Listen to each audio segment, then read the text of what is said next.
Raza, banned for FightHype.com. Finally, I've got him. I actually wanted to speak to you last week at your court. Oh, right, yeah. But your voice was... Oh, no, I know. Well, I was doubling up, I was presenting, I was shouting. I hope they paid you for that. You know, yeah, no, they didn't actually. But that's why they used me, because I was cheap. But it was a great night, you know, and of course, Crawler Linares this week, and Brook Spence just announced, buzzing, and you know, this is the scene. May the 27th, this is where it'll all be happening. I was speaking to Dave Colwell and I was saying, Dave, it's only March. I know, yeah. It's like we've seen a whole year of boxing already. And someone said to me earlier, they went, oh, you know, that over the next, 2 months, Crawler could lose to Linares, AJ could lose to Klitschko, Burns could lose to Ndongo, and Brook could lose to Spence. I'm like, oh, cheers for that. And every one of them are 50-50 fights.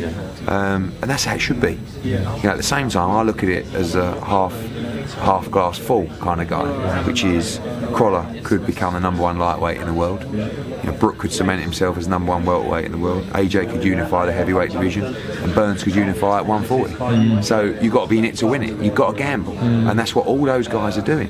And you know, we saw Tony Bellew do it. It worked for him, and now you know this is just a wonderful fight. The best fight in the 147-pound division, no question. And I think one of the best fights in world boxing, Brook v Spence. I spoke to Ken. I said, Kell, obviously the last couple of years have been so frustrating for him. He's always been calling out for those big, huge fights.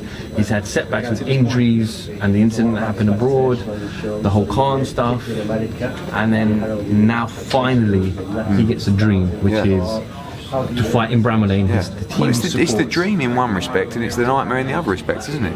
It's Errol Spence. You know, it's not a faded guy, a faded name. You know, like an Amir Khan or even Manny Pacquiao, still sensational, but you know, he's not as dangerous as Errol Spence, in my opinion. But historically, this is a fight that both guys, teams, would avoid.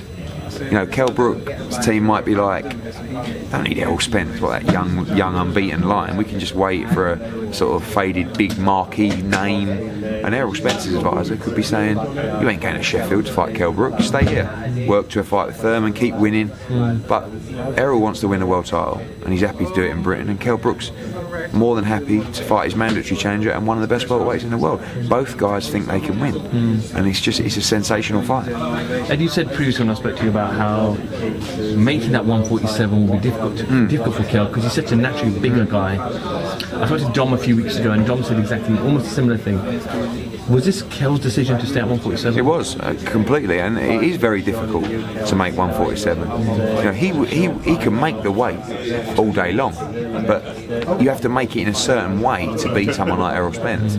And that's why he's out in Fuerteventura. That's why he's out there. Absolutely everything is on point.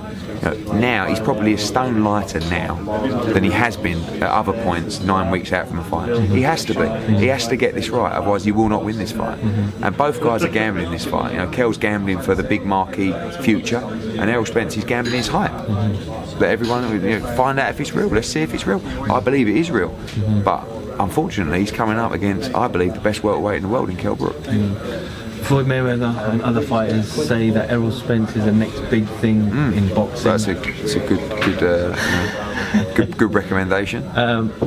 He's had 21 fights. They say his toughest fight was Algeria, and he dispersed of Algeria quite quickly and efficiently.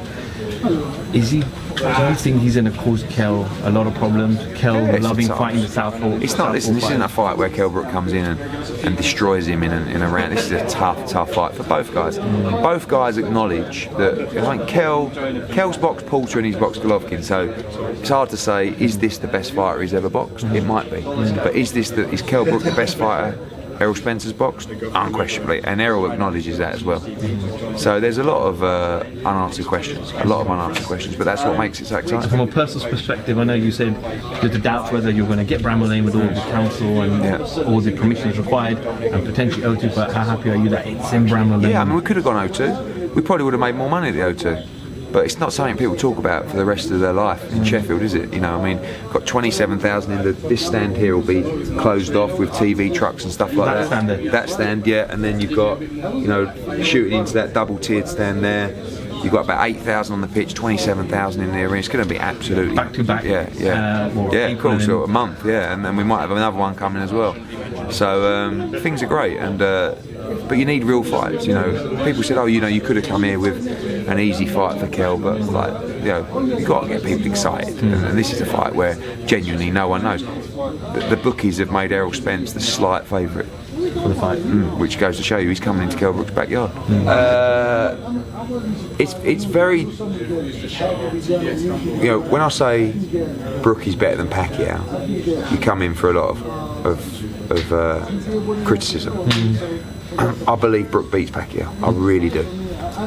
So therefore, yeah. And by the way, Furman is a great fighter as well.